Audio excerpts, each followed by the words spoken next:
حج کا رکن اعظم وقوف عرفہ آج ادا کیا جا رہا ہے۔ دنیا بھر سے آئے لاکھوں عازمین میدان عرفات میں جمع ہے۔ تاریخی مسجد نمرہ میں حج کا خطبہ ہوا اور ظہر و عصر کی نماز ادا کی گئی۔ مسجد نمرہ میں مسجد الحرام کے امام شیخ ڈاکٹر صالح بن عبداللہ نے حج کا خطبہ دیا۔ شیخ صالح نے کہا کہ چھوٹی سے چھوٹی نیکی کو بھی حقیر نہ جانو، اللہ فخر تکبر کرنے والے کو پسند نہیں کرتا۔ اللہ کے رسول کے احکام کی پاسداری کریں، جن چیزوں سے روکا گیا ہے ان سے دور رہیں۔ حجاج کرام جبل رحمت پر رقت انگیز دعائیں کر رہے ہیں۔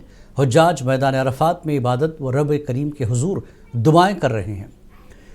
حجاج سورج کے غروب ہونے تک میدان عرفات میں وقوف کریں گے۔ غروب آفتاب کے بعد حجاج مزدلفہ روانہ ہوں گے۔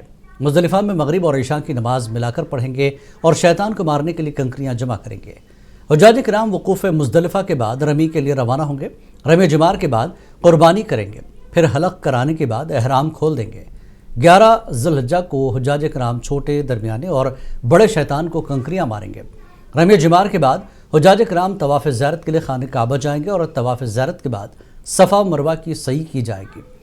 میڈیا رپورٹس کے مطابق سعودی عرب حکومت کی جانب سے حج کے لیے وسیع تر انتظامات کیے گئے۔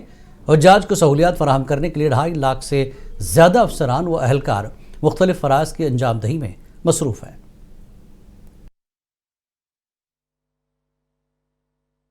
الحمد لله العزيز العلام الملك القدوس السلام، أحمده سبحانه أن هدانا لدين الإسلام